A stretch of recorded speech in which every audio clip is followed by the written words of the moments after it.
ওইটা ঢাকা বিশ্ববিদ্যালয়ের ছাত্র আপনারা জানবেন এই পট পরিবর্তনের পরে কতজন কত ধরনের পদোন্নতি প্রমোশন বাগিয়ে নিয়েছেন, তদবির করে নিয়েছেন। কেউ বিশ্ববিদ্যালয়ের ভাইস চ্যান্সেলর হয়েছেন, কেউ প্রক্টর হয়েছেন, কেউ পিএসসির মেম্বার, বিভিন্ন প্রতিষ্ঠানে অনেকে গিয়েছেন। হ্যাঁ, যারা গিয়েছেন তারা অনেকে যোগ্য, আমরা বিশ্বাস করি যোগ্যতম মানুষগুলো যোগ্য স্থানে থাকবে। আবার অনেকে নিজেরা আগের আমলে বঞ্চিত ছিলেন ফ্যাসিস্টের সময়, ওইটাকে সামনে এনে অনেকে এই পদোন্নতি গিয়েছেন। তো এটা বলছি এই কারণে যে সেই সময় খুব কম শিক্ষকদের কিংবা অন্যান্য কর্মকর্তা কর্মচারী থেকে বিভিন্ন ব্যক্তি পর্যায়ে আমরা খুব কম মানুষকে পেয়েছি যারা সাহস করে কথা বলতেন।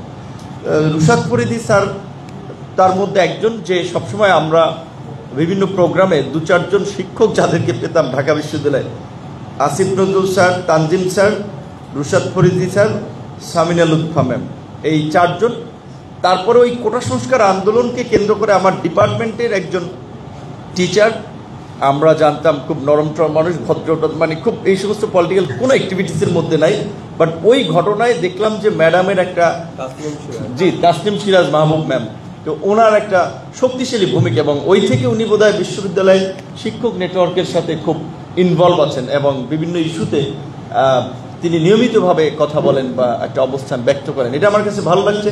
আমি যেটা মনে করি, আমি ইংলিশ ডিপার্টমেন্টের ছাত্র হিসেবে খুব কম সাহিত্য পড়ছি, কারণ আসলে আমরা তো ওই নিম্নবিত্ত পরিবারের ছেলে মেয়ে হওয়ায় আমাদের টার্গেট থাকে আগে একটা জব ভালো। তো সাহিত্য তো শখ করে পড়তে যায়নি, ইন্টারমিডিয়েট পর্যন্ত সায়েন্স ছিল, বিশ্ববিদ্যালয়ে ইংলিশ পড়লে একটু বিসিএসে ভালো করা যাবে, ওই টেন্ডেন্সি বা চিন্তা থেকে আসলে ইংলিশ সাবজেক্ট চুজ করা। তো সেইখানে আমি মনে করি আমার মধ্যে যতটুকু প্রতিবাদী চেতনা, এইটা আমার ডিপার্টমেন্টের ন্যূনতম যে পড়াশোনাটুকু আমি করেছি সেইটা আমাকে আসলে তাড়িত করেছে, যেই কারণেই ওই কোটা সংস্কার আন্দোলন থেকে পরবর্তীতে ডাকসু নির্বাচন এবং ধারাবাহিকভাবে এই আন্দোলন সংগ্রামের আসলে মধ্যে ছিলাম। এবং সেই সময় এই আজকের এই প্রোগ্রামে আসার পেছনে আমার যেটা 2-3টে কারণ আমি বলেছি। আজকে ক্যাডার ওই বিসিএস অফিসারদের প্রোগ্রাম, প্রথমত সেখানে যেতে পারিনি, আমি এখানে আসছি লেটে। তো ঢাকা বিশ্ববিদ্যালয়ে আসার 2টো কারণ, একটা ডাকসুর বিষয়, এইটা তো একেবারে আমার সাথে ওতপ্রোতভাবে জড়িয়ে আছে, এবং ডাকসুতে প্রোগ্রাম তো দূরের কথা, ডাকসুতেই বোধহয় আমার ওই ডাকসু হামলার পরে আর বোধহয় ওইভাবে খুব বেশি ফ্রিকুয়েন্ট যাতায়াত ছিল না। এমনকি আমার রুমে আমার কিছু কাগজপত্র ছিল, সেটা বোধহয় নিতেও আমার আশা হয়নি। কারণ হচ্ছে তারপরে কোভিড চলে আসছে, আর আসলে পরিস্থিতির এত প্রতিকূল ছিল। তো অনেক বছর পরে আর কি ডাকসুতে, এখন আমার রুমে যদি তালা না ভাঙে তাহলে আমার দেয়া তালাতেই ওইখানে কিছু কাগজপত্র আছে, এবং আমার সার্টিফিকেটের বিষয় ওই একটা ফাইল ছিল, ওই হামলাতেই বোধহয় হারাই গেছে। আমি সার্টিফিকেটটাও এখন পর্যন্ত তুলি নাই, প্রয়োজন পরে নাই কোনো কারণে, যে কারণে আমি এখন পর্যন্ত তুলি নাই। এবং সেই হামলার ভুক্তভোগী সাক্ষী এখানে 2-4 জন থাকতে, ইয়ামিনকে আসছে, আচ্ছা বিনিয়ামিন আছে, আরমানও শুরু থেকেই এই অ্যাক্টিভিটিস সবসময় ছিল, এবং বেনজির আপুরা তো বের হয়ে গেছে। তো স্যার তো আছেন, সেটা বলছি যে আজকে স্যারকে পাবো এখানে এই জন্য আসা, যে স্যার হচ্ছে একটা ওই সময় স্ট্যাটাস দিয়েছিল এই ঘটনাকে কেন্দ্র করে, যে শিক্ষকরা বা প্রক্টর এত নীরব। সম্ভবত শিক্ষকদের মধ্যে স্যার একাই বোধহয় একটু এই দিকে এগিয়ে আসছিলেন, যতক্ষণ আমাদের হসপিটাল নেওয়ার ক্ষেত্রে স্যারের একটা ভূমিকা ছিল। তো আজকে ভাবছি প্রোগ্রামেও পাবো, একটু দেখা হবে, অনেকগুলো কারণে এই প্রোগ্রামের আসা। তো যাই হোক, এটা কিছু কথা বললাম, পুরানো কথা, স্মৃতিচারণ। এবার মূল আলোচনার ইস্যুতে কিছু কথা বলতে চাই, যে ডাকসুর ক্ষমতা বা গঠনতন্ত্রের ক্ষমতা আসলে কতটুকু, সেটা একটা আলোচনা বিষয়, অনেকের জানার আগ্রহ।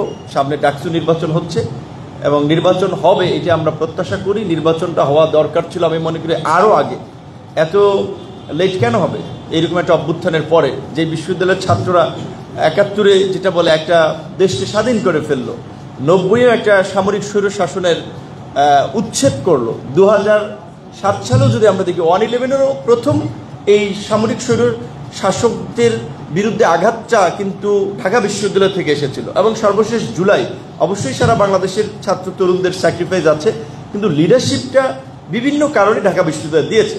তো ঢাকা বিশ্ববিদ্যালয় যদি তার নিজের নেতৃত্ব সৃষ্টির জায়গা ছাত্রদের বা তরুণদের, যেই সবসময় বলা হচ্ছে ডাকসু, সেই ছাত্র সংসদ নির্বাচনটা যদি বন্ধ থাকে, যেটা অনেকে বলে যে 90-এর পরে 28 বছর বন্ধ ছিল ডাকসু, 19 সালে তার তালাটা খুলেছিল, আবার এমন একটা তালা মারা হয়েছে যে 19 থেকে আজকে পর্যন্ত আর সেই তালা খোলা হয়নি।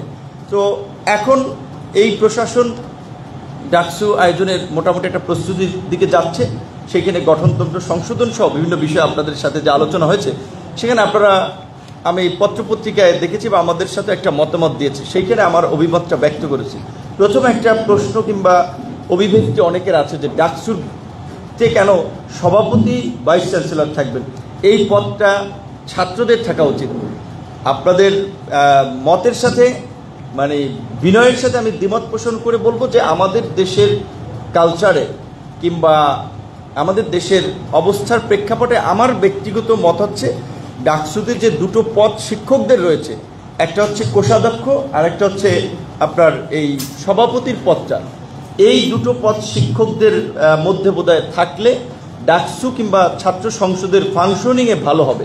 যেমন ধরেন 2019-এ 28 বছর পরে নির্বাচন হওয়ার পরে আমরা কি দেখেছি যে ডাকসুতে ছাত্রলীগ যে প্রক্রিয়াই হোক না কেন, ডাকাতি করে, ছিনতাই করে কিংবা ম্যানিপুলেট করে, তাদের 23 জন ছিল, আর 2 জন ছিলাম আমি এবং আক্তার। তো ডাকসুর গঠনতন্ত্রে বলা আছে VP will be the chief executive of office, মানে প্রধান নির্বাহী। সো স্বাভাবিকভাবে কোনো সিদ্ধান্তে প্রধান নির্বাহীর একটা অনুমোদন কিংবা মতামত ছাড়া হওয়ার কথা ছিল না।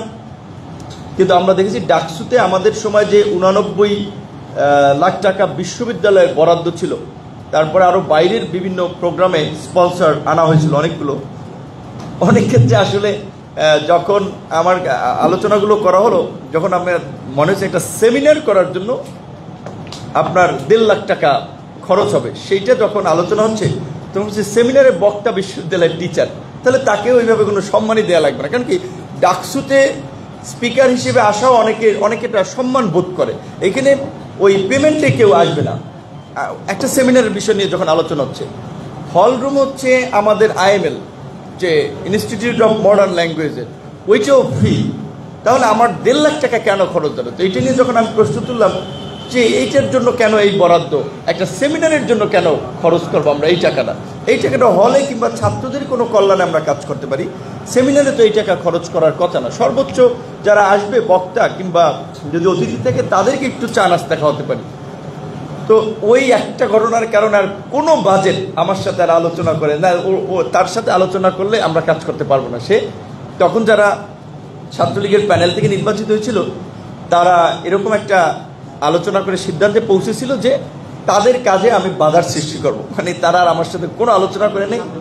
দেখলাম যে টাকা তারা উঠাচ্ছে, তখন আমি কোষাধ্যক্ষ ছিলেন যে শিবলি রুবায়দুল ইসলাম স্যার, ওনাকে বললাম, এবং সভাপতি আমাদের আখতারুজ্জামান স্যার বিসি ছিলেন, ওনাকে বললাম যে স্যার এত আমাদের সাথে আলাপ আলোচনা, আমরা যে একটা প্রোগ্রামে বাজেট খরচ করব ওইটা নিয়ে তো ন্যূনতম আমাদের মধ্যে একটু আলোচনা হওয়া দরকার, এবং ওইখানে এইটা ডিসিশন হবে। তাহলে ডিসিশন ছাড়া আপনি কিংবা আপনি কোষাধ্যক্ষকে বলে দিয়েছেন যে ওরা যেভাবে টাকা উইথড্র করে খরচ করবে, ওইটা তো ব্যক্তিগতভাবে মিসইউজ হবে, নিজের মতো করে অনেকে খরচ করবে। তখন স্যার বলছে, বাবা তুমি ওদের সাথে মিলে ঝিলে পারলে কিছু করো, না তুমি পারবা না, ওরা 23 জন তোমরা 2 জন কি করবা? যদি স্যারের সভাপতির যদি এই ল্যাঙ্গুয়েজ হয় তাহলে আমি আর কি করব? তখন আমি তো দেখতেছি কার্যত আমি যদি নাও বলি, এই কোষাধ্যক্ষ তো ছেড়ে দিচ্ছেন, ওটা প্রধান নির্বাহীরা কাগজে কলমে কোনো জায়গায় সিগনেচার প্রয়োজন হলে অন্যটা ডোন্ট কেয়ার করতেছে। আবার তারা বলছে আমরা সংখ্যাগরিষ্ঠের মতের ভিত্তিতে আমরা এটা করব। তখন আমি বলছি যে কিছু মিটিংয়ে আমি তাহলে বলছি যে তাহলে আমার মিটিংয়ে অংশ নিয়ে কী লাভ, মিটিংয়ে আমি অংশ নিব না। তারপরে আবার আসলে ওই রকম একটা পরিস্থিতিতে আমরা চেষ্টা করেছি যে যেমন তাহলে ডাকসুর দায়িত্ব নেওয়ার ক্ষেত্রে আমি আমাদের 2-1 জন শিক্ষক কিংবা 2-1 জন অ্যাক্টিভিস্ট কিংবা আমাদেরকে যারা সহযোগিতা করেছে, নির্বাচনের পরে আমি একটু আলাপ করলাম যে আমরা এই সময় তাহলে ডাকসুতে দায়িত্ব নিব কি নিব না। আমাদের যারা একসাথে আমরা আন্দোলন সংগ্রাম করেছি তাদের অনেকের মতামত ছিল যে ডাকসু আমরা বর্জন করব, এই ডাকসু। তখন বিভিন্ন আলাপ আলোচনার প্রেক্ষাপটে Immigration to Canada. We provide the best quality service and solution for Canada immigration. Please visit our website and contact for details.